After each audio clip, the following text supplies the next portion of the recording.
Alright guys, so I want to make a quick update on this Snapchat technicals, Snapchat stock, which we did a couple days ago, and we talked about a lot of stuff, right? So I'm not gonna go through it again, but I'll just quickly mention the levels I was watching, and I'm still watching. So just like I said, you don't want to try to bottom tick this name when not only this name, any stock that drops this much in a single day, usually you're not going to see an immediate reversal, right?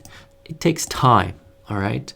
So that's what we are seeing, and especially the drop, it didn't drop to a support level. It did breach below the support level I was watching, which was this 57.50, which, well, wasn't tested many times, but it didn't hold that level. So below that level, that's the support I'm watching, which is a bit lower than maybe a lot of people anticipating. Maybe a lot of people looking at $50 as a support. Yeah, 50 could definitely act as a support, but for me, if it gets there, that's the level 47. 47.50, $48 level. So that's the support I'm watching for Snapchat.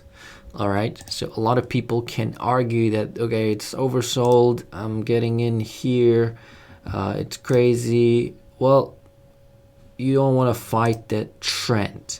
So you want to give it a time, because if you look at the past drops, like other drops where it pretty much declined more than 10%, look how long it took for it to reverse.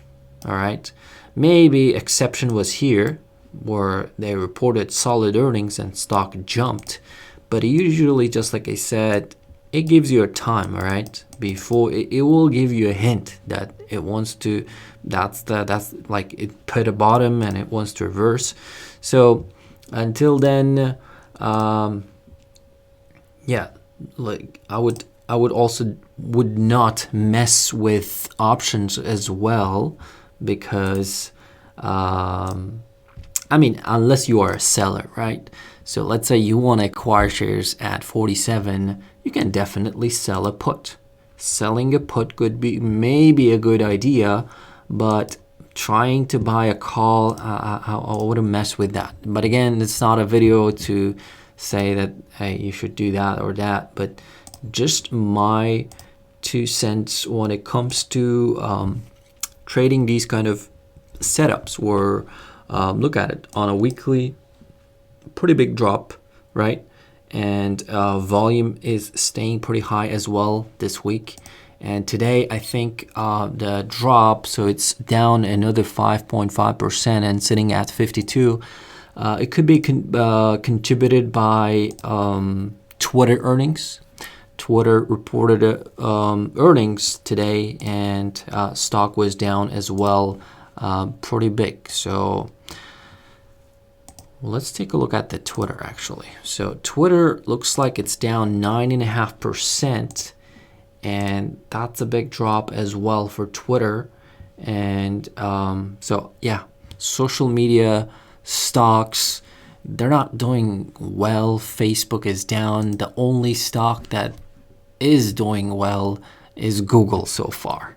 If you take a look at the overall market, let's take a look at the S&P 500.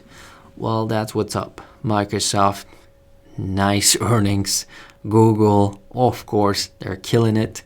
And Tesla today is slightly up as well, but everything else is negative.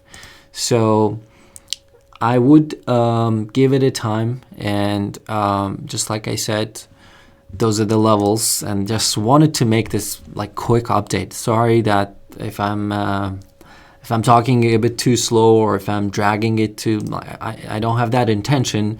You can watch in the future with a higher speed. You can set it up with a higher speed, but that's the update for Snapchat. There's not much I can add. to that. So I'm waiting for the stock to pretty much hit these 50s and then maybe go to these 47. That would be the decent support for me personally. It may not get there, but that's what I'm looking at as a solid support. So that's it. Don't forget to like the video. If you're new, subscribe. Take care. Peace.